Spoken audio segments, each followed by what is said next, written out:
Hello guys, कैसे हैं आप लोग। तो चलिए शुरू करते हैं 18 नवंबर का current affairs. Doctor C V Anand Bose appointed as governor of West Bengal. तो सीवी आनंद बोस जो हैं, इन्हें नया गवर्नर अपॉइंट किया गया है वेस्ट बंगाल का। ये एक रिटायर्ड एडमिनिस्ट्रेटिव ऑफिसर हैं। तो वेस्ट बंगाल के जो पहले गवर्नर थे वो थे जगदीप धनखड़, जो कि हमारी कंट्री के नए वाइस प्रेसिडेंट बन गए हैं। उनके वाइस प्रेसिडेंट बनने के बाद जो मणिपुर के गवर्नर हैं ला गणेशन, वो एडिशनल चार्ज संभाल रहे थे। बट अब सीवी आनंद बोस को गवर्नर अपॉइंट कर दिया गया है वेस्ट बंगाल का। जो गवर्नर होता है वो प्रेसिडेंट द्वारा अपॉइंट किया जाता है। वेस्ट बंगाल की जो कैपिटल है वो है कोलकाता और यहाँ की सीएम है Mamata Banerjee. Next news is Maharashtra government doubles pension of freedom fighters. तो महाराष्ट्र गवर्नमेंट जो है उन्होंने ये फैसला लिया है कि जो फ्रीडम फाइटर है उनकी पेंशन डबल कर दी जाएगी। प्रेजेंटली जो 10,000 रुपीज उन्हें मिलते हैं वो बढ़कर 20,000 रुपीज हो जाएगा। तो जो हमारे फ्रीडम स्ट्रगल में इन्वॉल्व थे वो, देन जो वहाँ का जो गोवा लिबरेशन आर्मी में थे वो, और एक जो महाराष्ट्र का जो मराठवाड़ा वाला फ्रीडम फाइटर उसमें थे, ये 3 पर्टिकुलर उसके फ्रीडम फाइटर्स हैं जिनको इसमें इंक्लूड किया जाएगा। महाराष्ट्र कैपिटल है मुंबई, सीएम है एकनाथ शिंदे और गवर्नर है Bhagat Singh Koshyari. Next news is Bengal government allows minor mineral mining on private land. तो बंगाल गवर्नमेंट एक पॉलिसी लेकर आई है जिसमें उन्होंने अलाउ किया है कि जो प्राइवेट लैंड ओनर्स हैं वो लाइसेंस ले सकते हैं ताकि नेचुरल रिसोर्सेस को वो माइन कर सके उनकी प्राइवेट लैंड से। ऐसा क्यों किया गया? क्योंकि इससे जो होता है कि जो लैंड एक्विजन वगैरह होता है फोर्सिबल, उसको रोकने के लिए बंगाल गवर्नमेंट ये स्कीम लेकर आई है। And it will be applicable for mining of black stone. तो बंगाल में एक टाइप का एक ब्लैक स्टोन करके एक मिनरल पाया जाता है और उसकी माइनिंग के लिए एप्लीकेबल ये पॉलिसी होगी। Next news is UP cabinet approves new tourism policy. तो यूपी कैबिनेट जो है उन्होंने एक न्यू टूरिज्म पॉलिसी, एक नई वहां पे पर्यटन के लिए एक नई पॉलिसी अप्रूव की है। यूपी जो है वो अपनी स्टेट को एक टूरिज्म हब के लिए मतलब डेवलप करना चाहता है और उसके लिए यूपी जो कैबिनेट है वो काफी काम भी कर रही है। तो इसमें देखिए 2 टाइप के सर्किट बनेंगे, एक बनेगा रामायण सर्किट, एक बनेगा कृष्णा सर्किट। तो जो रामायण सर्किट बनेगा इसमें अयोध्या, चित्रकूट और बिठूर, मतलब जो रामायण से रिलेटेड ये 3 प्लेसेस थी, इनको रामायण सर्किट में इंक्लूड किया जाएगा। और जो कृष्ण सर्किट रहेगा उसमें मथुरा, वृंदावन, गोकुल, गोवर्धन, बरसाना, नंदगांव एंड बलदेव, तो ये जो कृष्ण भगवान से रिलेटेड जो भी प्लेसेस है उनको कृष्ण सर्किट में इंक्लूड किया जाएगा। यूपी की कैपिटल है लखनऊ, सीएम है योगी आदित्यनाथ और गवर्नर का नाम है Anandiben Patel. Next news is INS Trikand. INS Trikand जो है वो पार्टिसिपेट करने वाला है एक सी स्वॉर्ड 2, एक काउंटर टेररिज्म ड्रिल है सी स्वॉर्ड 2, उसके अंदर ये पार्टिसिपेट कर रहा है। ये जो ड्रिल की जाती है ये इसलिए की जाती है कि समुद्र के रास्ते ये जो ड्रग्स वगैरह और ये सब जो इलीगल एक्टिविटीज की जाती है उनको काउंटर करने के लिए ये काउंटर टेररिज्म ड्रिल की जा रही है। इसका नाम है सी स्वॉर्ड 2 और इसमें आईएनएस ट्रिकंड इंडियन नेवी की तरफ से पार्टिसिपेट कर रहा है।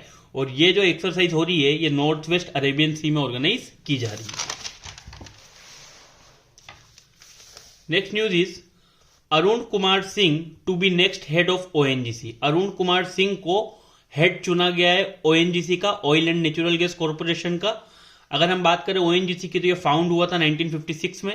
इसका हेडक्वार्टर है न्यू दिल्ली में and it is the largest government owned oil and gas explorer and producer in the country. हमारी कंट्री की जो गवर्नमेंट ओन्ड सबसे बड़ी ऑयल एंड गैस एक्सप्लोरर और प्रोड्यूसर कंपनी है वो है ओएनजीसी। और 2010 में गवर्नमेंट ने इसे महारत्न कंपनी का स्टेटस भी दिया था। Next news is India Australia hold 5th bilateral cyber policy dialogue in New Delhi. India और ऑस्ट्रेलिया के बीच में 5th bilateral cyber policy dialogue, cyber policy से रिलेटेड जो एक मीटिंग होती है वो उसका 5th जो सेशन है, मतलब 5th टाइम ये मीटिंग ऑर्गेनाइज की जा रही है। कहां पर? न्यू दिल्ली में। ऑस्ट्रेलिया की कैपिटल है कैनबरा, करेंसी है ऑस्ट्रेलियन डॉलर और पीएम का नाम है Anthony Albanese. Next news Suraj Bhan appointed as chairman of national pension system trust. जो नेशनल पेंशन सिस्टम ट्रस्ट है उसके नए चेयरमैन के रूप में सूरज भान को अपॉइंट किया गया है। यह अपॉइंटमेंट पीएफआरडीए के द्वारा, pension fund regulatory and development authority जो है उनके द्वारा किया गया है।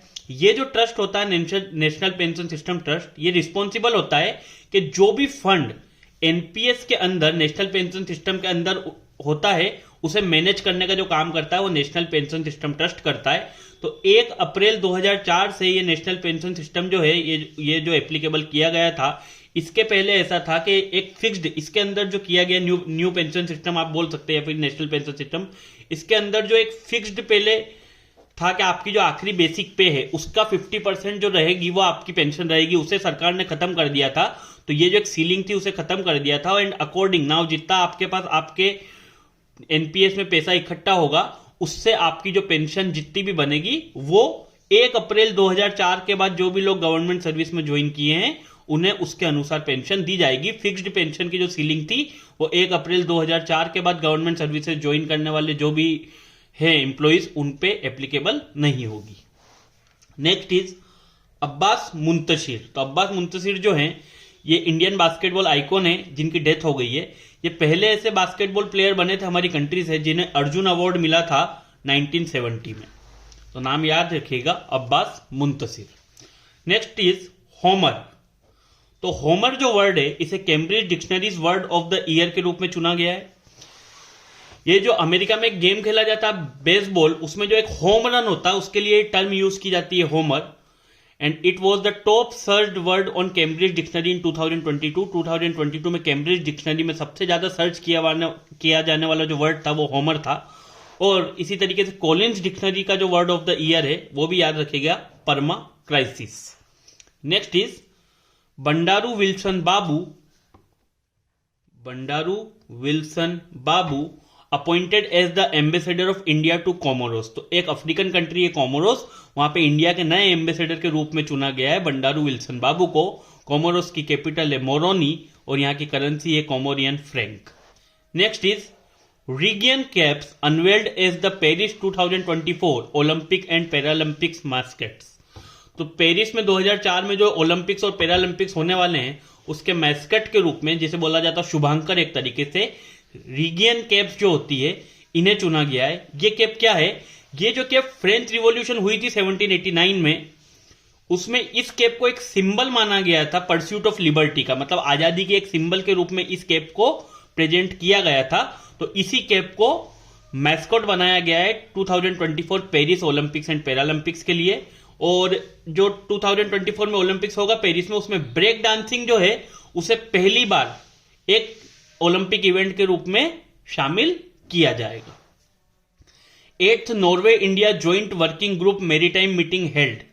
तो नॉर्वे और इंडिया, नॉर्वे जो कि एक नॉर्डिक कंट्री है, तो नॉर्वे और इंडिया के बीच में एक joint working group maritime meeting का 8th जो मतलब उसका सेशन है या फिर आप कह सकते हैं 8th जो मीटिंग है वो हेल्ड हुई है मुंबई में। कहां हुई है ये? मुंबई में। और नॉर्वे की कैपिटल हम बोले तो वो है ओस्लो और नॉर्वेगियन क्रोन जो है वहां की करेंसी है। Next is LPG cylinders will soon have QR code facility. तो जो यूनियन पेट्रोलियम मिनिस्टर हैं हरदीप सिंह पुरी, उन्होंने बताया कि जो एलपीजी सिलेंडर्स हैं उन पे अब क्यूआर कोड फैसिलिटी भी बहुत जल्द अवेलेबल करवाई जाएगी। ऐसा इसलिए करवाया जाएगा ताकि जो रेगुलेट करना होता है डोमेस्टिक सिलेंडर्स को, उनकी ट्रैकिंग को, उनकी ट्रेसिंग को, इसको फिजिबल बनाया जा सके, इसको इजीली जो होते हैं एलपीजी डोमेस्टिक सिलेंडर्स उन्हें ट्रैक किया जा सके। इसी वजह से एलपीजी सिलेंडर्स पे जल्द ही क्यूआर कोड फैसिलिटी भी अवेलेबल करवाई जाएगी। Next is ISRO successfully launches first ever private rocket. तो पहला प्राइवेट रॉकेट जिसे स्काई रूट एरोस्पेस जो एक प्राइवेट कंपनी उन्होंने बनाया है, तो इसरो ने उसे लॉन्च कर दिया है और ये सक्सेसफुली लॉन्च कर दिया गया है। जो सतीश धवन स्पेस सेंटर है श्रीहरिकोटा में, वहां से इसे लॉन्च किया गया है। इस जो रॉकेट का नाम है वो है विक्रम सब ऑर्बिटल रॉकेट। तो विक्रम सब ऑर्बिटल रॉकेट नाम याद रखिएगा। अब हम बात करें अगर इसरो की, इंडियन स्पेस रिसर्च ऑर्गेनाइजेशन, तो ये स्टेब्लिश्ड हुआ था 1969 में, हेडक्वार्टर है बेंगलुरु में और इसके चेयरमैन है प्रेजेंट में एस सोमनाथ। और स्काई रूट एरोस्पेस, जिस प्राइवेट एरोस्पेस कंपनी ने ये रॉकेट बनाया है, ये फाउंड हुई थी 12 जून 2018 को। इसका हेडक्वार्टर है हैदराबाद में और इसके दो जो फाउंडर्स हैं उनका नाम है पवन कुमार चांदना एंड नाग भरत डाका। ठीक है। Next is army observe 60th anniversary of battle of Rezangla in Ladakh. तो 60th एनिवर्सरी बैटल ऑफ रोजंगला की मनाई जाएगी आर्मी के द्वारा लद्दाख में। तो 1962 में जब इंडो चाइना वॉर हुआ था, तब वहां पर जो एयरफील्ड है चुशुल की, उसको प्रोटेक्ट करने के लिए एक चार्ली कंपनी के 120 इंडियन सोल्जर्स जो है वो वहां पे तैनात थे। तब चाइना की जो 5000 सैनिकों की एक आर्मी थी, जिनके पास पूरी तरीके से आर्टिलरी से लेस थे, उन्होंने हमला कर दिया और इन लोगों ने बड़ी बहादुरी से लड़ते हुए कम से कम 1000 चाइनीज जो सोल्जर्स थे उन लोगों को मारा और आखिरी सांस तक अपनी जो वो एयरफील्ड थी उसे प्रोटेक्ट करते रहे। तो उनकी उसी शहादत को याद करने के लिए, उनकी उसी बहादुरी वीरता को याद करने के लिए आर्मी के द्वारा 60th anniversary of battle of Rezangla Ladakh में ऑब्जर्व की जाएगी। इंडियन आर्मी के अगर चीफ की बात की जाए तो वो है प्रेजेंट में Manoj Pande. Next is India wins excellence in leadership in family planning awards. तो international conference on family planning जो कि थाईलैंड में ऑर्गेनाइज की जा रही है, वहां पे एक अवार्ड होता है excellence in leadership in family planning award. तो उसे जीतने वाली अकेली कंट्री जो बनी है, मतलब इस सेशन में जो अकेली कंट्री जिसे चुना गया है वो है India. Next is world day for prevention of child sexual abuse. तो world day for prevention of child sexual abuse जो है वो हर साल 18 नवंबर को मनाया जाता है। And the last news is SBI gets 150 million euro loan, मतलब अप्रोक्सीमेट आप बोल सकते हैं 1250 करोड़ इंडियन रुपीस के आसपास का जो लोन है वो एसबीआई को दिया जाएगा जर्मन डेवलपमेंट बैंक केएफडब्ल्यू के द्वारा फॉर फंडिंग सोलर प्रोजेक्ट्स। तो सोलर प्रोजेक्ट को फंड करने के लिए एसबीआई को जर्मन डेवलपमेंट बैंक केएफडब्ल्यू के द्वारा 150 मिलियन यूरोस का लोन प्रोवाइड करवाया जाएगा। और अगर हम बात करें एसबीआई की, तो एसबीआई फाउंड हुआ था 1955 में 1 जुलाई को। इसका हेडक्वार्टर है मुंबई में और इसके चेयरपर्सन का नाम है Dinesh Kumar Khara. So this is all about current affairs of this particular date. तो आई होप आप लोगों को वीडियो अच्छा लगेगा, और अगर वीडियो आपको अच्छा लगता है तो प्लीज चैनल को लाइक कीजिए, शेयर कीजिए, सब्सक्राइब कीजिए। Thank you so much.